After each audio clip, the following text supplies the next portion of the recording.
Earlier today, the president addressed the Economic Club of Washington, D.C., where he discussed the important moment our country has reached. Inflation and interest rates are falling and the economy remains strong. As the president made clear in his remarks, this is good news for the overall economy because lower borrowing costs will support economic growth. The president knows there is still more to do to lower costs and protect the progress American workers have made. With that, I will turn it over to Jared Bernstein, who is back, chair of the Council of Economic Advisors, to further discuss the progress our economy has made under the Biden-Harris administration. All right, Jared, welcome back. Thank you. Thank you for inviting me back. It's a pleasure to be here. Thanks to Karine and her team for helping accommodate my visit, and to the CEA staff who always help me be well prepared. Earlier today, as you just heard, the president talked about the progress we've made in helping to build a more prosperous and equitable economy on behalf of the American people. He described that progress in terms of sustained low unemployment, job and real wage gains, solid real GDP growth driven by strong consumer spending and investment. He talked about the optimism embedded in the record 19 million people who have filed to start small businesses, the unsnarling of supply chains, the record energy production, the investment in key sectors of domestic production like clean energy and chips to ensure America's position in the global economy.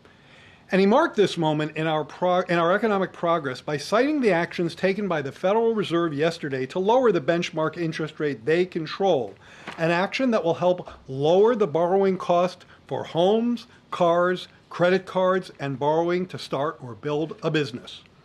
The Fed's action also underscores the historically unusual fact that all of the progress I just described occurred during a period of significant and critically important disinflation.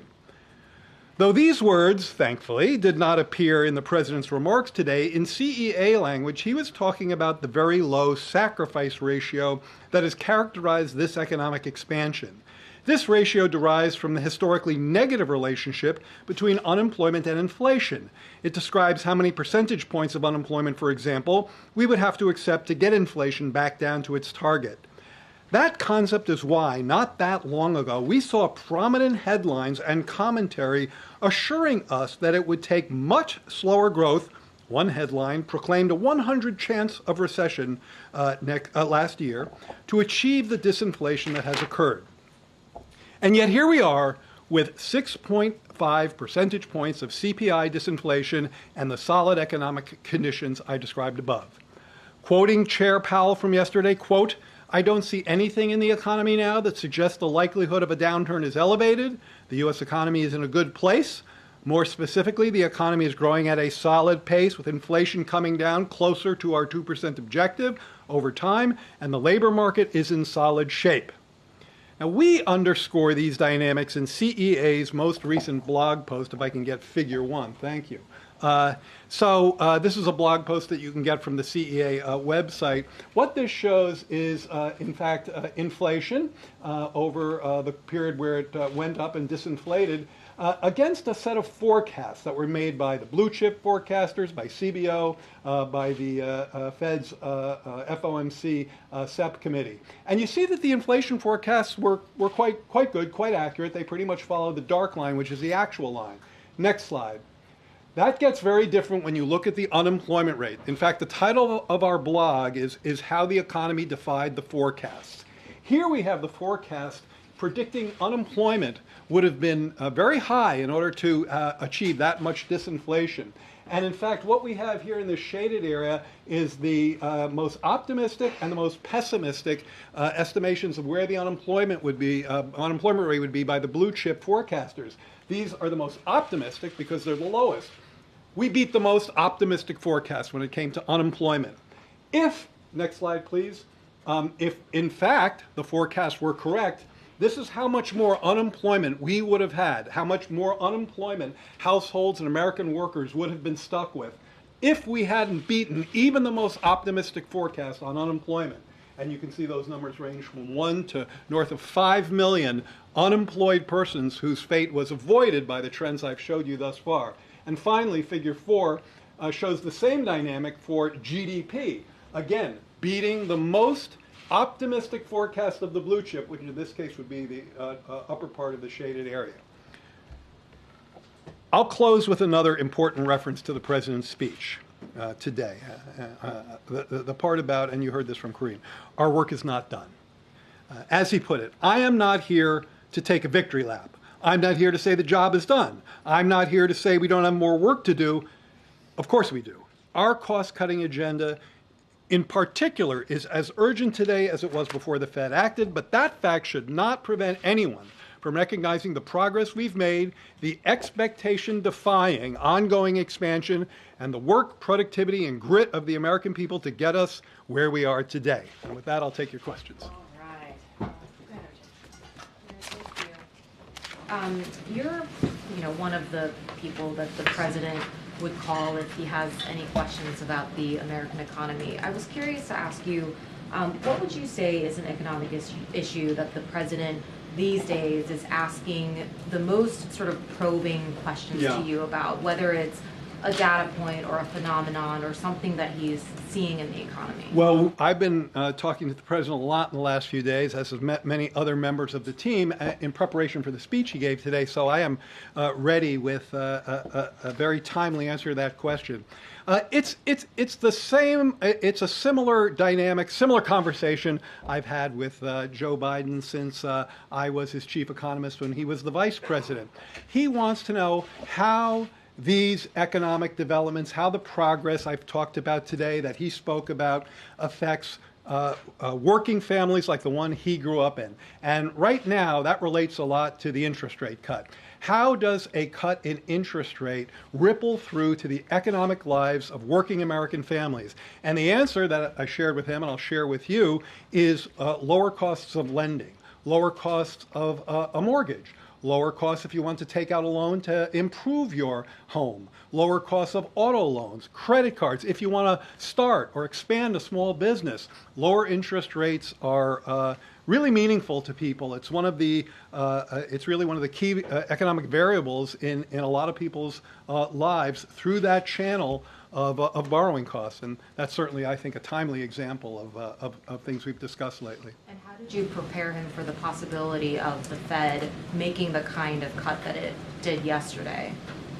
Having conversations much like the one we discussed. I mean, we're very careful, as you know, to respect the independence of the Fed, but of course we're always going to talk about any important dynamic or variable in the economy, and so this is a conversation we've had, and it goes right to the impact of it goes right to the impact on the economic lives of the families we discussed. I think also part of this discussion has been about the trajectory of inflation. And here, I want to underscore something I said in my topper, but also the president leaned in today. Very important to him. We've had a lot of discussions about this, so direct answer to your question. He's been very interested in these predictions that said, sorry, you can't get this much disinflation, 6.5 points on the CPI, without accepting a much worse unemployment rate or much slower GDP growth. That is the more kind of traditional within those shaded areas in the figures I showed. And the president felt strongly that we were not going to achieve disinflation on the backs of working people. We needed to get there through improvements in the economy's supply side, through energy production, through cost reductions in the areas where we've tried to do more of that. So maintaining the strong economy on behalf of working families while getting to lower inflation has been essential for rising real wages and incomes, and that's what we've seen. Hey, Jerry. Thanks for being here. One of the issues that has still proven to be very difficult is getting housing prices down. Can you walk us through, do you have any kind of numbers to put on housing prices and the importance that they play within the CPI bundle in terms of, now that we've had the interest rate cut, how much more is our housing prices going to come down? And then I asked this question yesterday, but I want to ask you again. I mean, with the escalating tensions in the Middle East and the possibility of a broader regional war growing, how do you assess the impact on prices, both in terms of oil and other factors? Okay, so on housing prices, You're very much correct that the CPI, as well, the CPI in particular, but the index I was showing earlier, which is the PCE, different index, they have heavy weights for housing, CPI in particular. In the CPI, the housing weight is, I think, around 35%. It's shelter is the single largest weight, I believe, in the CPI. And so it's very impactful. And one of the ways we showed that in a recent blog that we did, which I think, I commend to you because we really dive into your question on the CEA website, is we pointed out that if you look at core inflation over the past year in the CPI, that's inflation without energy and food, 3.2%. Core inflation CPI without shelter, half of that, 1.6%. So it really gives you a flavor of how heavy that weight is. Now, there are two things going on with housing prices in the CPI. One is cyclical or mechanical, and the other is, or maybe call it, something, well, one is cyclical or mechanical, and the other is structural. So the mechanical part is that as rental inflation has rolled over, and it really has, I mean, the inflation of rents was highly elevated. It's now back to levels that we saw pre-pandemic, and this is rental inflation now, not the price level, but the inflation. As that has rolled over, most CPI analysts have expected that to filter into the index by now. We haven't seen that. It's a bit of a head scratcher. I think Powell talked about it yesterday. He referenced that the other part of shelter costs, owner equivalent rent, which I won't get into the details, that's been coming in stronger than expected. So, but simply based on the mechanics of the lags and the rollover in rental inflation, we still expect that to show up as easing in the CPI's housing component. But much more important from our perspective, and from the Biden administration, I'd say the Biden-Harris administration, because Vice President Harris has ambitious plans, is to deal with the structural problem. We have a 15-year in the making shortage of affordable housing in this country. 15 years in the making, millions of units shortfall. And this is a market failure. And when there's a market failure, even the most classically oriented economists believe that there's important space for government intervention. And Vice President Harris and President Biden have, I think, very important, and in many cases tried and true, policy measures that would help reduce that shortfall. Expanding the low-income housing tax credit, subsidizing developing and building in ways that would make those deals, that make those developments pencil out in a way that they don't right now.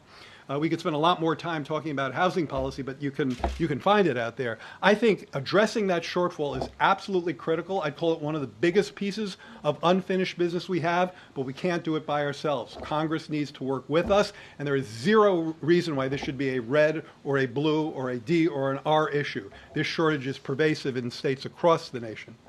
Wait, Middle East.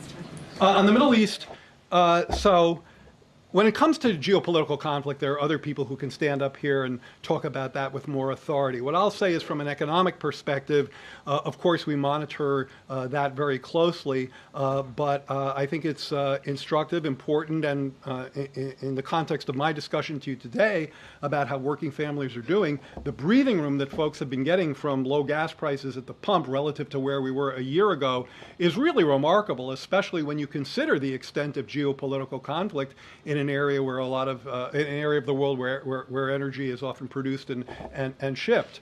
And this morning the gas price was $3.22 a gallon. I believe that's 68 cents per gallon down from where it was a year ago. That's real breathing room. It's one of the reasons why year-over-year CPI is 2.5% in the last read, close to where it was pre-pandemic. And we think that's an important piece of breathing room. We would also argue that the president's fingerprints have been on that, both whether it's a matter of the release of the strategic reserve, but also record energy production from all sources. The president, in his remarks about an hour ago, said that he had never spoken with the Fed chairman since he's been in the White House. That's obviously not true if he met in the Oval Office in 2022. Can you clarify the president's remarks there and why did he say that? Sure. The president was saying that he has not spoken to Chair Powell about interest rates. He did not pressure Powell and has never done so. And in fact, in the speech today, that was in the section about Fed independence and about the importance of respecting and honoring that independence. It's obviously a stark contrast with our predecessor. Never has the president spoken to Chair Powell about interest rates as president. Never has he pressured him. And the reason for that, and I speak to you now as an economic historian, is that countries where that independence have been compromised, economies where that independence have been compromised, have been brought to their knees by inflationary pressures time and time again. So by respecting the Fed's independence, the president has done a very important service and has made a real contribution to where we are today. But he spoke an hour ago, what were you saying? The president was saying he's not spoken to Chair Powell about interest rates as president. That's certainly what he meant, and he certainly didn't pressure him in that discussion that occurred in May of 22. Thanks, Jared. So this rate cut is colliding with presidential politics. At what point do you think Americans will start to feel the broad economic improvements that come with this rate cut? Would it happen before the election? Well, let me start with the political reference. I'd like to quote from you from a Wall Street Journal lead editorial a couple of days ago. Quote, "We don't agree with those who say a cut in rates this week is political or intended to help Kamala Harris." Now, I don't think the ed board of the Wall Street Journal is associated much with Democrats or liberals, so I take that as a statement that I very much agree with on the non-politicalization, I don't know how to say that word, on the on the fact that what Chair Powell was doing was monetary policy, not politics. Now, your more relevant question is about when people start to feel these interest rate cuts, right? That was the other thing you asked. Interestingly, the first part of that answer is already. Because of the priced-in dynamics, that is, the mortgage rate, we talked about housing a minute ago, you go back a few months, it was 7.5%. As of this morning, it was 6.1, I believe, 6.15, if I'm remembering correctly. That's a big step down, and that occurred before any Fed rate cuts took place, in large part due to the market expectations that those rate cuts were going to occur. So that's a priced-in effect. Now then there's the dynamics in in auto loans, in credit card loans, in business lending, and that can take anywhere from weeks to months to quarters. I think Powell talked about it rippling through. So that occurs with more of a lag, but some of it's already priced in. And do you think the Fed waited too long to cut rates? I'm not going to comment on Federal Reserve monetary policy. Yeah, thanks. Jared, the previous president, no matter what the state of the economy, no matter what was going on, every single good thing that happened, he personally took credit for immediately, saying this is the best economy ever, we've had more jobs ever than anywhere in the universe, etc. Should this president have done the same thing in order to cheerlead more and get people more excited about the state of things? I'm an economic advisor, and I try to stay in my lane. I have, over the course of my long relationship with President Biden, tried to give him a little political advice, and frankly, he doesn't want to hear it from me, and I respect that. But let me say the following, what your question makes me think. I think that where I go with that is what measures has President Biden taken wherein those policies help to lower inflation, help to tackle some of its causes, help to get us where we are today? Because I think that's actually an important part of this explanation.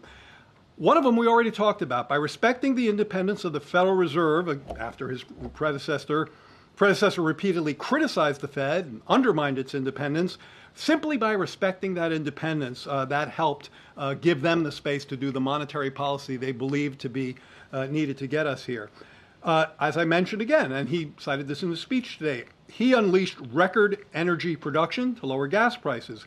He brought together, this is one of my personal favorites, he brought together business and labor to fix our supply chains. This is the unsnarling of supply chains that was so important to the disinflation. And one of the charts that we highlight a lot at CEA is if you look at measures of supply side snarling, supply side constraints, and you plot them against the commodities or the good components within the CPI, they track each other very closely. In fact, I'll make sure to put that up on my Twitter feed, EconJared46. Give me a follow. Later today to show, and that is something that comes directly from the supply side disruption task force, of which I and my colleagues here were card-carrying members. And now he's rebuilding our infrastructure and investing in the manufacturing sector to strengthen these chains. He took on Big Pharma to lower prescription drug costs. So these are concrete measures that we've taken to help get us to where we are, and I would argue President and Vice President's fingerprints are on these results. Thanks for being here. Vice President Harris has a housing plan to build about 3 million units. Should she become president, and should that legislation gets passed? How important would you say was the rate cut? Should her plan see the light of day? How important was it for the Fed to start lowering those rates? I think when without getting into, again, the Fed's monetary policy or where they're going with interest rates, my initial comments about how important lower interest rates are to consumers certainly applies to people with a mortgage, looking for a mortgage, thinking about refinancing. I actually think it's a pretty different bucket relative to the housing supply policies. I'll say more about the 3 million units. I'll say more about that in a second. But one thing that I think and hope will happen is that there are a lot of people, and actually Paolo talked about this as well, but we've been talking about this for a while. There are a lot of people locked into their current mortgages, okay? They want to move. You know, I've heard stories about divorced couples that want to move, but they're stuck in their house together because they have a 3% mortgage, and what's out there in the market has been a lot higher.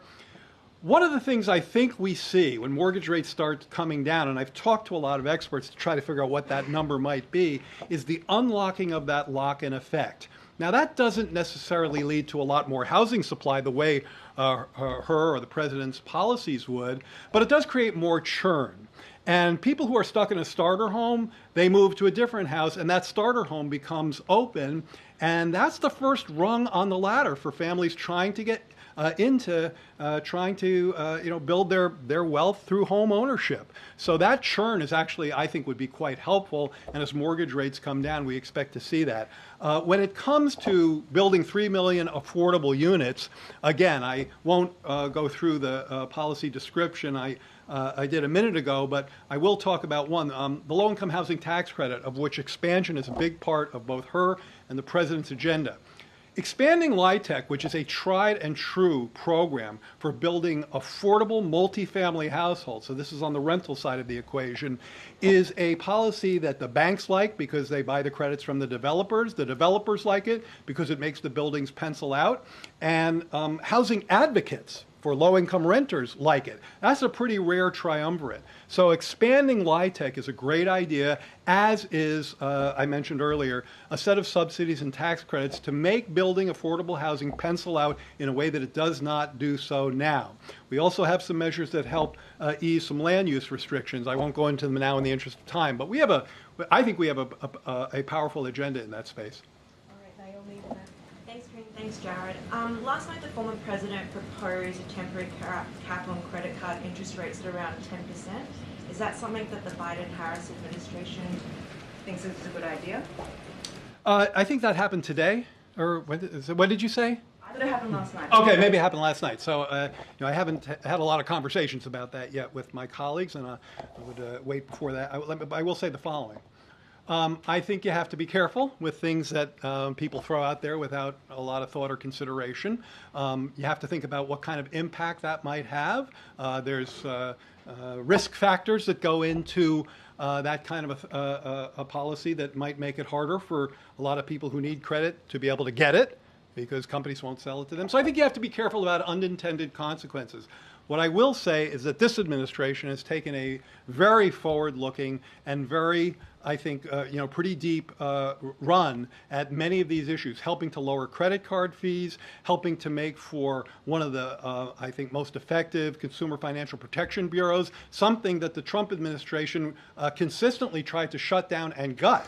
So when it comes to protecting consumers, this administration, I think, has a track record that isn't just about, throwing off ideas that may or may not be effective. Jared. Two quick questions. One, the president in his speech today said that he expects interest rates to continue to fall. What gives him that confidence? I think what the president said was a reference to the SEP, the Survey of Economic Projections, that comes out with the Fed report yesterday, where they put where members of the Federal Open Market Committee put where they think interest rates are going. So he was simply referring to the published SEP. The Congress is going to have to, before they leave, pass a short-term spending bill of some kind. That there seems to be talks between 3 months and 6 months. Does the council have a preference for kind of how that's worked out, how long it lasts?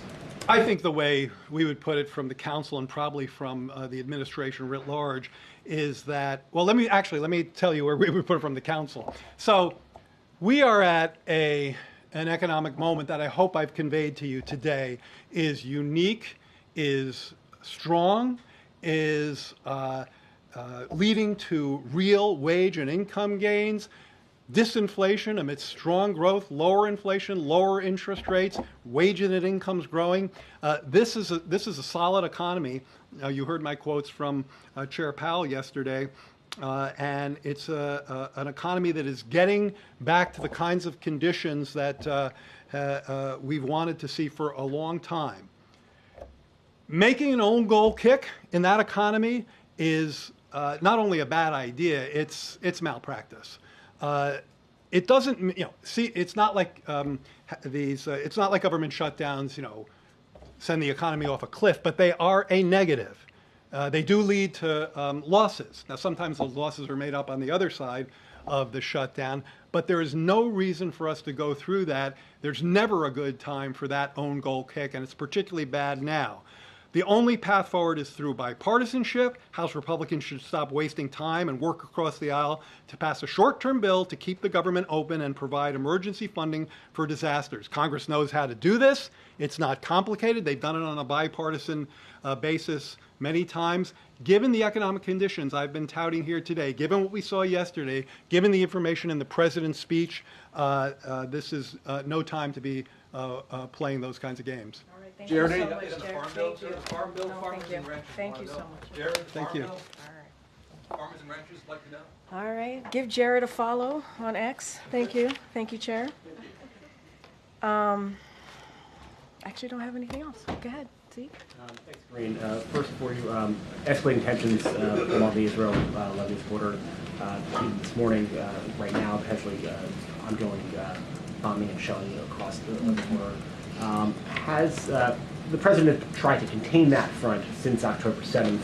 The administration held that out in the days after as a success. Has he reached the limits of his influence there in terms of keeping a lid on what had been a sibling conflict from growing into a larger conflagration? As you said, we've spoken about this and our concerns, and so we've been very clear about this. Our commitment, obviously, to Israel's security is ironclad. We are unwavering, waving against all Iran-backed threats, including Hezbollah.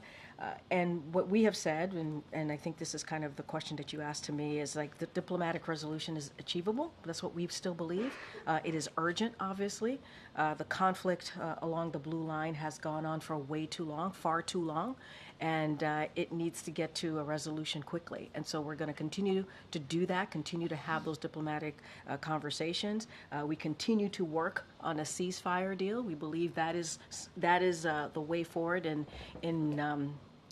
calming and lowering the temperature there, and that's why we've been working around the clock to get that done. But we still believe a diplomatic resolution is the way forward here. We still believe that it is possible, and obviously the urgency continue to be that. The president's top representative was in the region a day before those pagers all started exploding. It seems that U.S. influence, the president's influence, seems to not really be working here. It's not having an effect. I mean, look, I don't agree. I mean, you started off saying that we did have some influence there in the beginning. I know, but you did say that it was working in your question to me seconds ago. Look, it doesn't stop from the fact that the president wants to see a diplomatic resolution. He believes it's achievable. Obviously, it's urgent to get there. And that is going to continue. We are working around the clock, as you said. We've had the president's White House officials have been in the region, continuing to have conversations about getting to a ceasefire deal. We're continuing to work with Egypt and Qatar, and obviously also Israel to get there.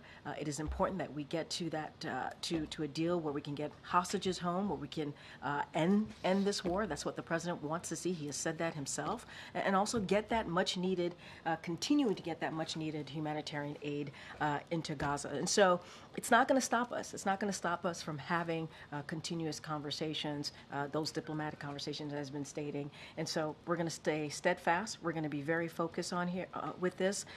And so we are going to continue to work on these alternative diplomatic solutions so that we can create conditions there that for displaced Lebanese civilians to go home in the south, and also for Israeli civilians to go home in their north, and I'm talking about the blue line, obviously.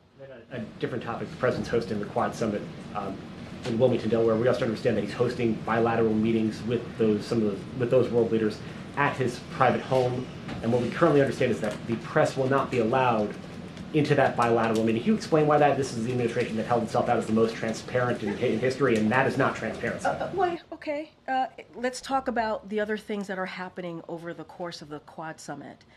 Look, we have stated one of the reasons we talked about having the Quad Summit in Wilmington is because the president believes how powerful it is to have that personal relationships, and he wants to certainly he has developed personal relationships with members of the Quad, and he wants to he took it a step further, obviously, by having them in his hometown, and so. Diplomacy he sees as personal, politics is personal, foreign policy is personal, but we do believe there is going to be plenty of opportunities for press to have access. And I'll just to walk through a couple of things that we are going to be providing, and the availability that you all will have. The Quad will have extensive press access and will be covered by all four countries' pools. There will be 3 individual leader greets at Archmere Academy, where the president attended school. There will be a Quad family photo. There will be 2 major events, including a leaders level meeting of the Quad at a Newsy Cancer Moonshot event. And press will also see all of the leaders depart on Saturday evening after their intimate leaders dinner. In addition to these coverage opportunities, we're going to be arranging 2 briefings that NSC is going to be providing to the press pool. It's going to be NSC folks who are focused on the subject matter, who will be available to all of you and answer some questions. And so I think that's going to be really important. Look, this is a private dinner. This is continuing the personal relationships that he has, fostering those personal relationships that he has with the leaders of the Quad. But there's going to be many other opportunities for the press to see exactly what's happening, to see some handshakes. We're not going to see those private dinners. We're not going to see those bilateral meetings at his house. I mean, when President Bush hosted foreign leaders in Crawford, the pool was invited. When President Trump hosted leaders in Mar-a-Lago, I also didn't mention a press conference. Yeah, and for this particular Quad Summit, we're not going to have a press conference. We don't have a press conference for every leader summit or event that we have. In this particular scenario, when it comes to these private meetings, there won't be. That's going to be obviously at his home. We're not going to have access there, but there are plenty of other opportunities where we believe that will be very fruitful for the press. There's going to see some opportunities to see the president engage with the Quad leaders, and I think that's important too. Thanks, Karine. The FBI and other U.S. intelligence agencies said that Iranian hackers sent stolen information from the Trump campaign to individuals associated with the Biden campaign. This is before President Biden left the race. So was the president made aware of this at the time? So what I can say is that we learned about the statement yesterday, and the president has been made aware of it now, but we learned about the statement yesterday. Look, this is something that the FBI, ODNI, and CISA have to speak to. They put out their statement, so I would refer you to them specifically. But more broadly, what I can say about this is that no foreign government like Iran or Russia are actively seeking to influence in our elections, and so we have said that, we know that, and that's why you've seen us take actions to hold accountable those who seek to undermine confidence in our democracy, and we will continue to do so. And so that has been something that we've said from here. The ODNI has shared with the American people what we know about the foreign influence, including by making public the hack of the Trump campaign on August 19th. In early September, the Department of Justice brought criminal charges against those involved in covert influence operations on behalf of RT. And so this is something that obviously law enforcement is and our intelligence community is focused on, and so they're better to certainly speak to it directly. Share what information was in those emails, and if the president has been made aware of the information in those emails? That is something that they could speak to. The president has made aware. We saw the statement yesterday. That's when we learned about it. The president obviously is aware of it now, but I would have to refer you to FBI. Didn't receive any advance briefing before that statement went out? We were made aware of when the statement came out yesterday. Now the president is aware himself.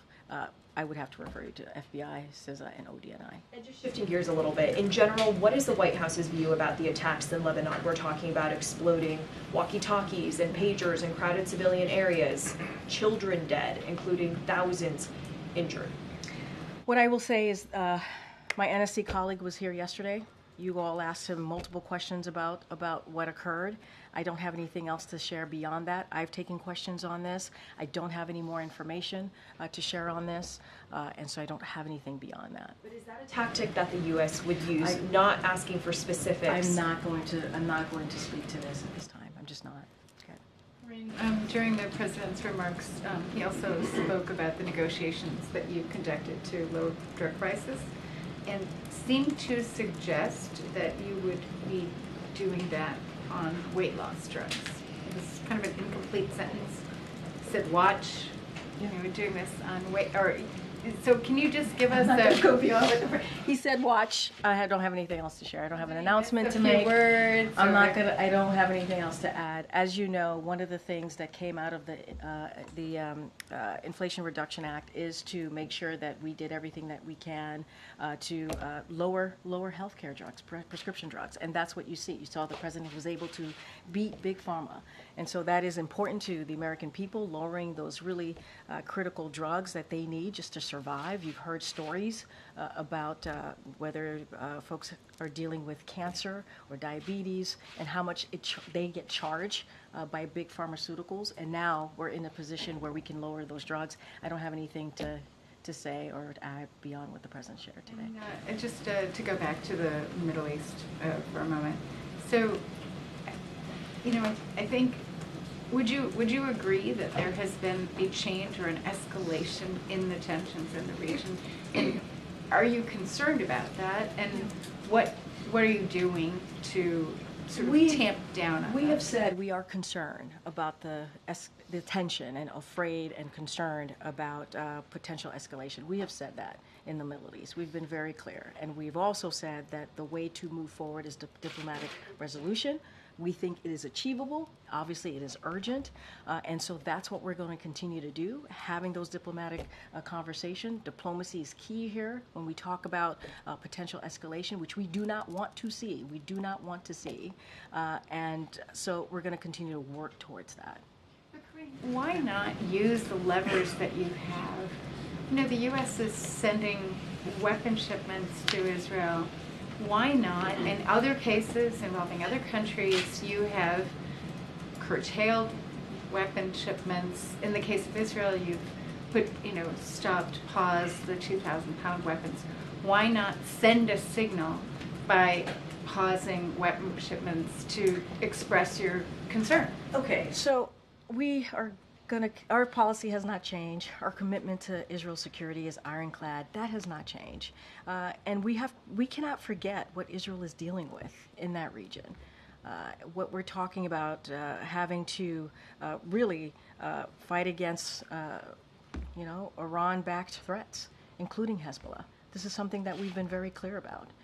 And so our support has not changed. It will continue. We do not have a policy change here. We're going to continue. Our commitment to continuing to support Israel's security continues here. We want to see a diplomatic resolution. It is important. We want to see that happen. Obviously, we believe it's achievable, and that's how we want to move forward here. But we're not going to change our policies. Thanks, Karine. An Israeli official told CNN that a senior advisor to Prime Minister Netanyahu had presented to the Biden administration a new ceasefire proposal. Did that happen?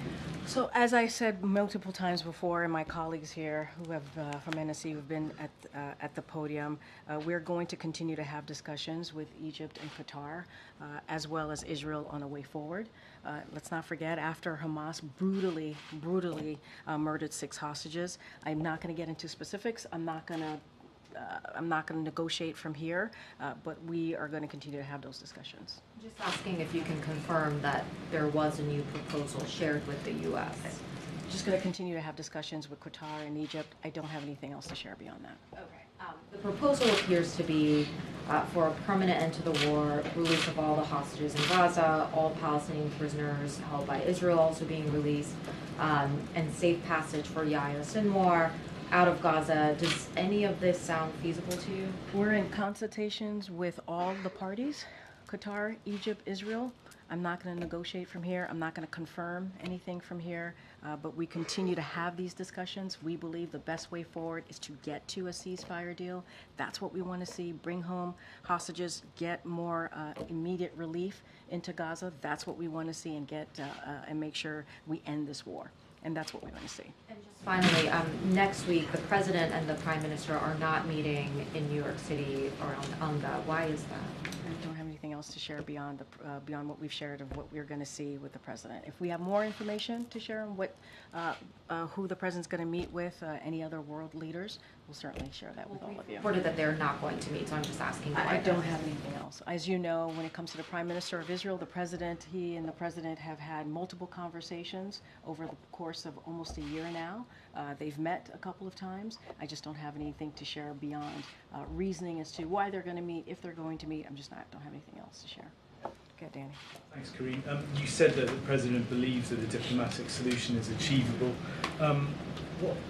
What on earth gives you the reason to believe that? I mean, what evidence is there that, despite these, the pager bombings and the now airstrikes today, and Nasrallah saying it's a declaration of war, what is there that makes you believe that? Makes the president believe that? Because the president continues to believe that we have to be optimistic, and diplomatic resolution is the best way. When we think about foreign policy, when we think about these type of relationship, having diplomacy, having those conversations is critical, is key. And the president has been successful in doing that in the past 3.5 years.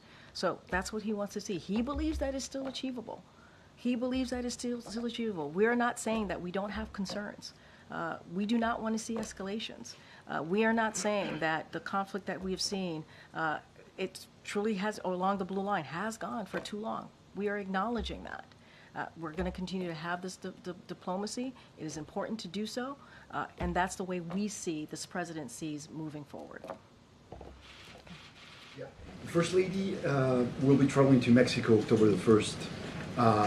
To attend the inauguration event of Claudia Sheinbaum. Vladimir Putin is also invited to the event. Is that potential encounter something that worries the White House? No.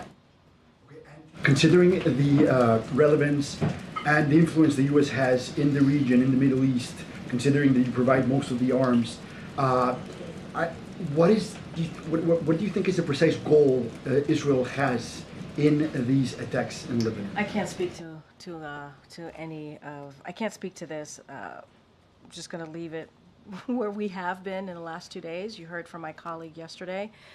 Look, going back to the inauguration in Mexico, the First Lady, I talked about this yesterday. She's looking forward to being there. It's a historic moment. That's going to be her focus in supporting the president-elect and being there with the U.S. delegation, where she's very much looking forward to it. I'm not going to speak to what President Putin is going to do or not do. Thanks, Karine. And thank you for clarifying when the president first learned of this Iranian influence campaign or attempts to reach people associated with the campaign. Now, what is now the Harris-Walz campaign says it was people associated with the campaign, not campaign staffers, who received emails from Iranian hackers. Were any of those people associated with the campaign, as they put it, members of the Biden family? I would have to refer you to FBI, CISA, and ODNI on this. They can speak to the specifics. I would also have to refer you to the campaign. And, well, that's the thing. He's not a member of the campaign anymore, and apparently these people weren't either. That's why we're asking you here at the White House. And this is something that the FBI, CISA, and ODNI can speak to. I cannot speak to that from whether any here. of these people were White House officials who weren't on the Wilmington payroll at the time being contacted through their personal email, you couldn't say.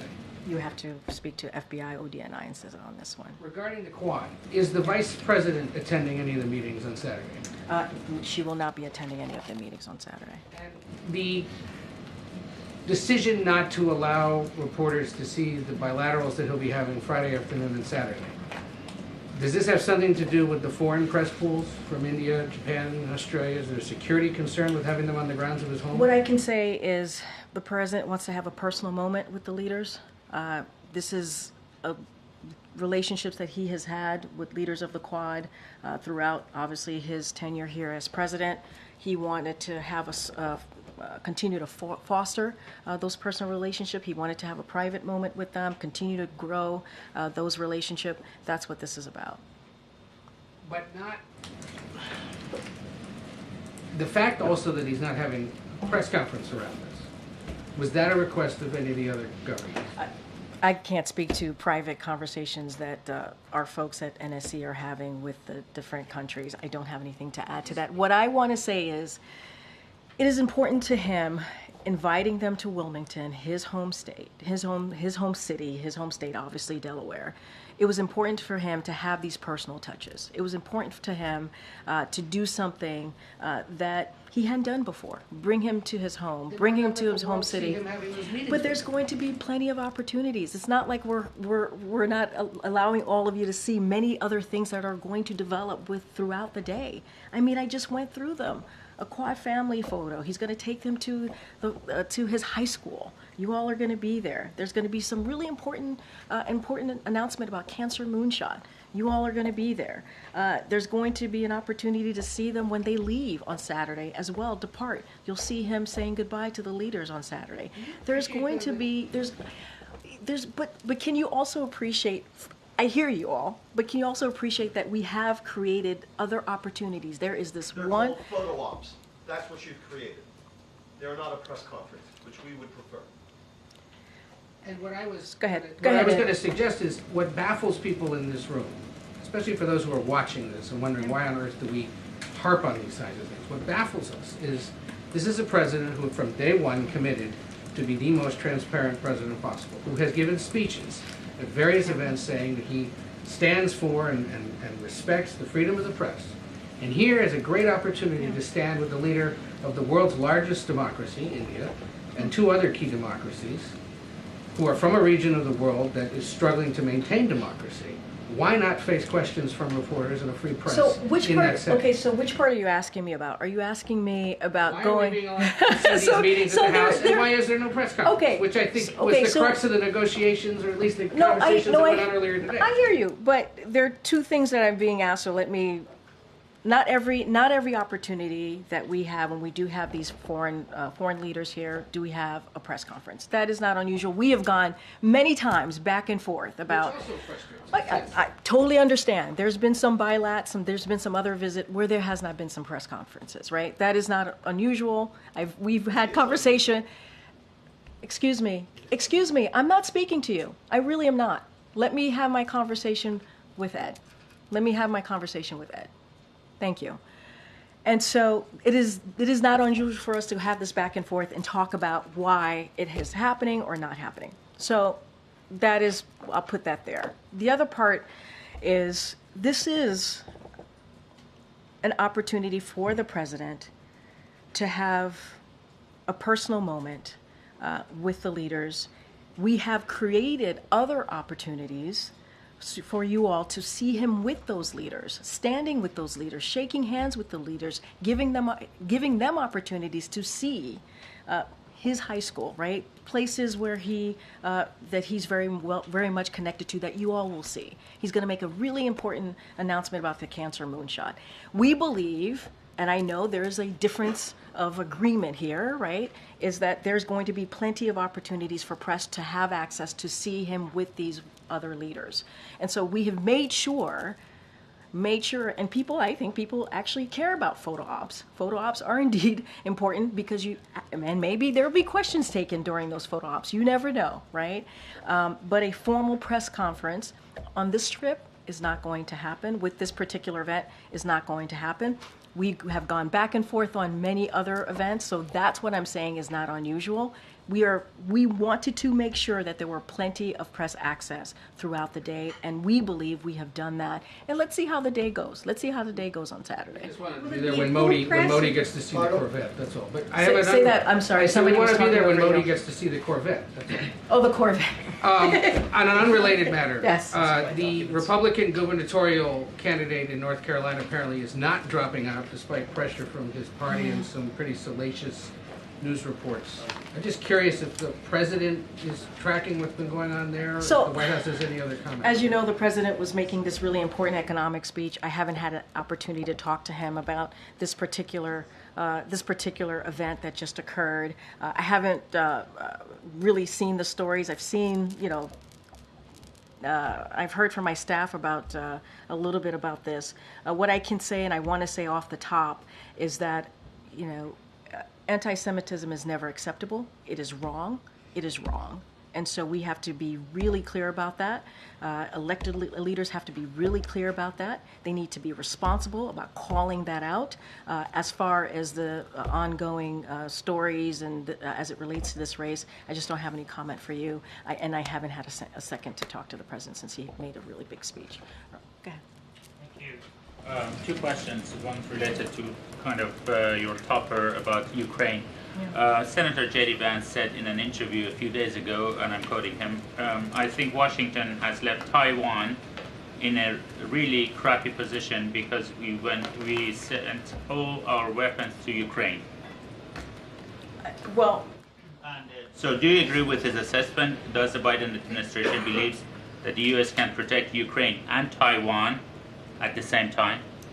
Look, I'm not going to go into everything that someone who is in part of this 2024 election, everything that he's saying or they are saying. Certainly would have to refer you to the campaign. I think you have seen this president be a leader on the global stage.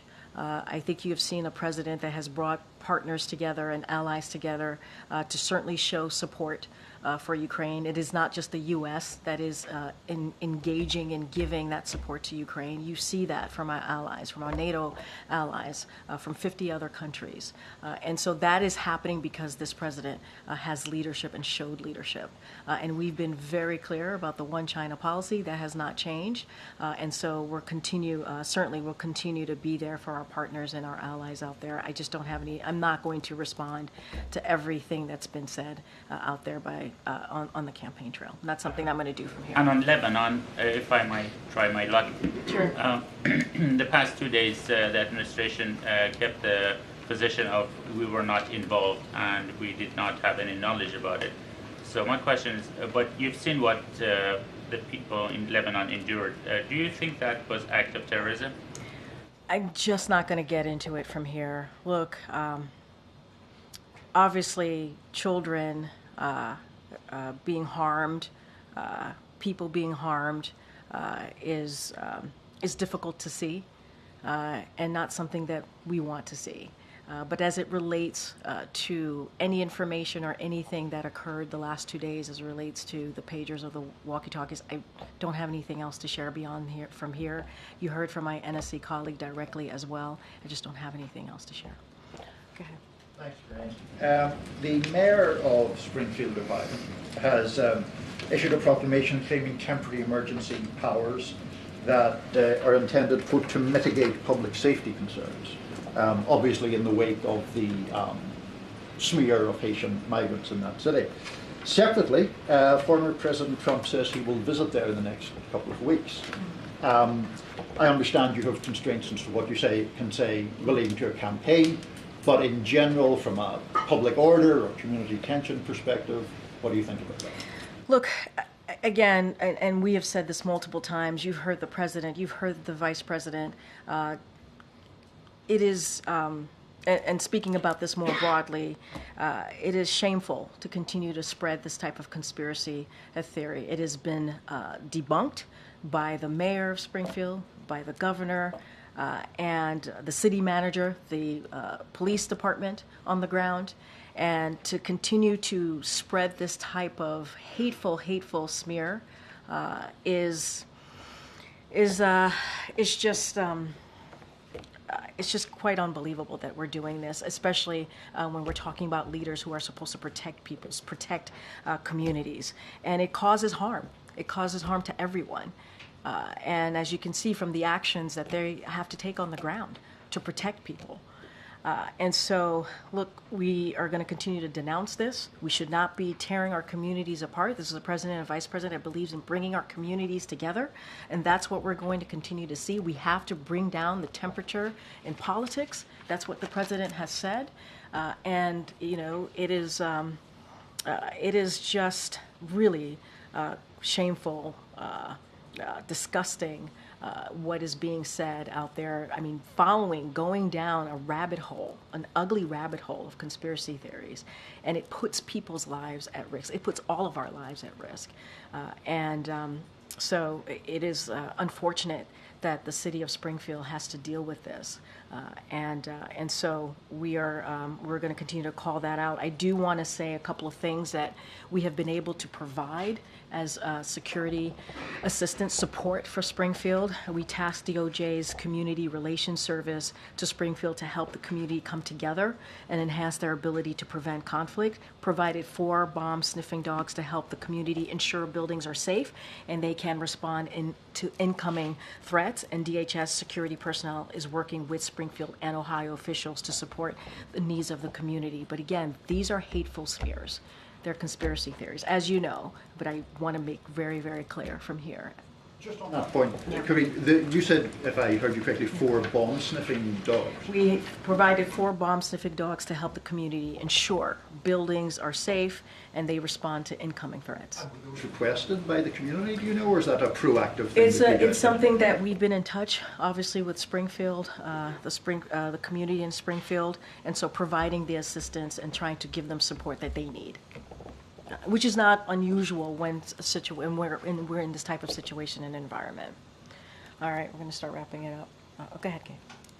Karine, on the subject of arms sales to Israel, Senator Bernie Sanders, an ally of the president, said he's preparing resolutions to block $20 billion in arms sales to Israel. It's a long shot effort, but what's the White House's response to that? Our commitment continues to be clear-eyed.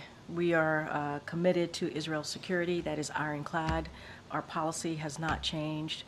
We believe Israel has the right to defend itself, especially against Iran-backed militias like Hezbollah, and so we're going to continue to do that. That has not changed. And obviously, we want to have diplomatic resolution here to the tensions that we're seeing in the Middle East. We do not want to see an escalation. We believe that's achievable, and obviously, it's incredibly urgent. All right, Naomi. Earlier this week, the White House touted August data from Customs and Border Protection. Is there any plans within the administration to roll back the part of the president's border EO as it pertains to asylum seekers? So, as you mentioned, in the August data came back, and it showed that July and August saw the lowest encounters since September of 2020. Encounters of August 2024 were down 68%, lower than August of 2023. Average daily encounters have decreased by 50% since the executive actions. And so we've taken this action because congressional Republicans refuse to act. And so, look, we're going to continue to deal with an issue that majority of Americans care about, right? Which is making sure that the border's protected, dealing with the border security without the help of congressional Republicans who have gotten in the way and do not want to provide more assistance, more resources. And if they were to pass that bipartisan border deal, we would have additional resources to actually deal with this without the actions that the president has taken. I don't have any changes to speak to, any change of policy, but again, this is something that we had to do because congressional Republicans refused to take action. And so we took action, and now we're seeing the effects of that. Okay. Yeah. Oh, sorry, thanks.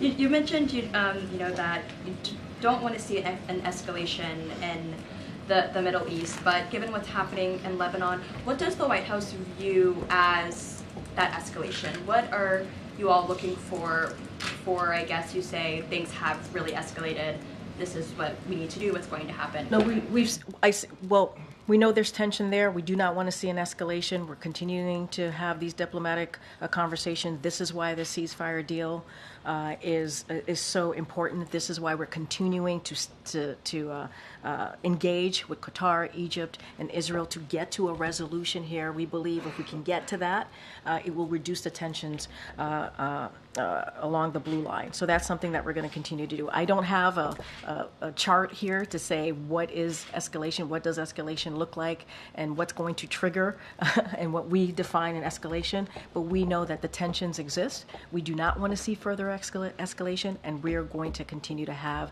these conversations, these diplomatic conversations to get to a resolution. Have you heard from President Biden on what he is tracking in terms of an escalation, and maybe when he might say things have, I guess, taken that turn? Diplomatic resolution is the way to go. We believe it's achievable. It's urgent. We're going to have those diplomatic resolution. We want to get to a ceasefire and hostage deal. It is important to do so. We believe it would lower the temperature, reduce the tension there, and that's going to be our focus. Okay. Thank you for taking my question. My colleagues at USA Today published a piece today about the status of the nation's effort to clear the backlog of sexual assault evidence kits, something that then Vice President Biden announced in 2015. There have been 100,000 kits tested, $350 million invested, and only 1,500 convictions. Is he satisfied with the results of that initiative? And what more does the president want to see done to reform new and old cases are handled? So you're right. This is something that the president is very much focused on. I have not spoken to him about that particular report and the findings of that report, so don't want to certainly say something that I haven't discussed with the president. But you heard us, and you heard the president speak to VAWA, a historic legislation that he introduced more than 30 years ago. And let's not forget, when he was senator, there was no discussion about what happens when a woman is dealing with domestic violence or any type of violence. And so he brought that to the forefront, has fought for that for the past 30 years, has been able to make additional make step forwards under his administration. And so don't have anything to say to that particular study. Would have to talk to the president and our team.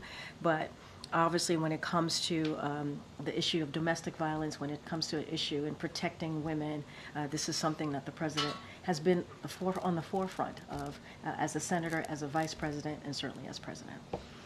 Okay, Karine. Jared Bernstein spoke at length about where you guys stand on the government shutdown at this point, but how would you describe right now the relationship and the communications between the speaker and the president? So I don't have a conversation to read out. Obviously, the president is in constant communication with leaders, with congressional members on a regular basis. He gets updated by his team on what's going on, in particular with the budget conversations. Don't have anything to read out on that speaker-POTUS relationship. They've talked a couple of times. They've seen each other a couple of times. But as it relates to the CR, we think that there's a way forward, a bipartisan way forward. We've seen this done before, and that's what the president wants to see. And that's what the American people deserve. Earlier this week, Johnson was talking about Secret Service protection of Trump, but he said this about the president. He said, "They don't let me talk to the president very often. That may not be a big surprise to you all. We communicate through staff. It's a pretty sad situation, and in fact, it's a pretty scary situation." Is it true that the president is just not talking to the speaker? It's not unusual for staff to have regular conversations with congressional staff. That is not unusual. That is something that happens pretty regularly. We have an Office of Ledger Affairs for that purpose. And so when there's an important moment for the president and the speaker to speak, obviously the president has that conversation. Right now, we're talking about a short-term CR. That is not a difficult thing. It really isn't. It is not a difficult thing to get done. It is a easy thing for action for Congress to take. It should be something that they can decide on in a bipartisan way, as they've done many times before, and get it done, really. As it relates to Secret Service, that is something that Secret Service can speak to. That is something that we don't talk about from here. It comes from Secret Service. The president has been very clear after July 13th, when we saw the attempted assassination in Butler, Pennsylvania. The president said we needed to increase, he wanted to see an increase in the protection, and we saw that. And so the president has always been very clear about this. He's always been spoken to that in particular piece here. He wanted to see the highest level of protection. And Secret Service, the acting director, said it's happened, and so that's important too. But that's something that the Secret Service speaks to. All right. Okay, everybody. Thank you. Does the president believe a farm bill will happen? Farmers and ranchers really want to know.